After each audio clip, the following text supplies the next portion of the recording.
This year marks the first year that middle school athletics joined the MHSAA. This was designed to help students have a smooth transition into high school athletics. We talked to Justin Thorington, the athletic director at TC Central, for more information. The MHSAA stands for the Michigan High School Athletic Association, and essentially it's the organization that governs and oversees middle school and high school athletics in the state. So really the real reason to move middle school stuff to MHSAA is to align it better with what we experience when you get to high school. We've had a lot of success at the high school level in many sports, and so we want to make sure that our feeder programs at the middle school align with what we're doing at the high school as well. I think that it gives us the opportunity to compete against other schools across the state rather than just keeping things in the city. Traverse City versus Traverse City would be one way, and then again, whenever the MHSAA decides to add tournaments at the middle school level, our student athletes will be eligible to compete at those. There are other changes that come with this, including a big shift by changing the grade requirements to play in sports associated with the MHSAA. Now students need to do well in the classroom to compete in sports.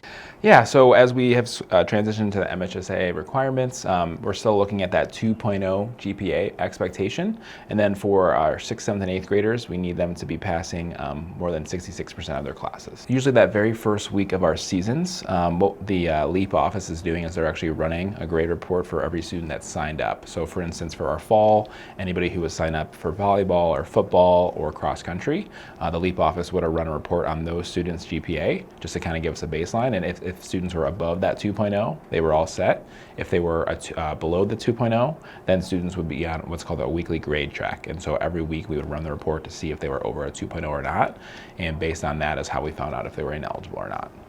It's going well. I think we have only had a handful of students so far, and we've had probably about 200 athletes so far this school year. And so for the most part, our students are doing an amazing job of maintaining a 2.0 and higher. Most students like this change because it will allow for a smoother transition to high school athletics. But about 30% of students have mixed feelings about the new grade requirements. Some comments from anonymous students include, "I don't think it's a good idea. Some kids are not great students, but they are good in sports." But those in favor say it's a good way to help us keep track of our grades.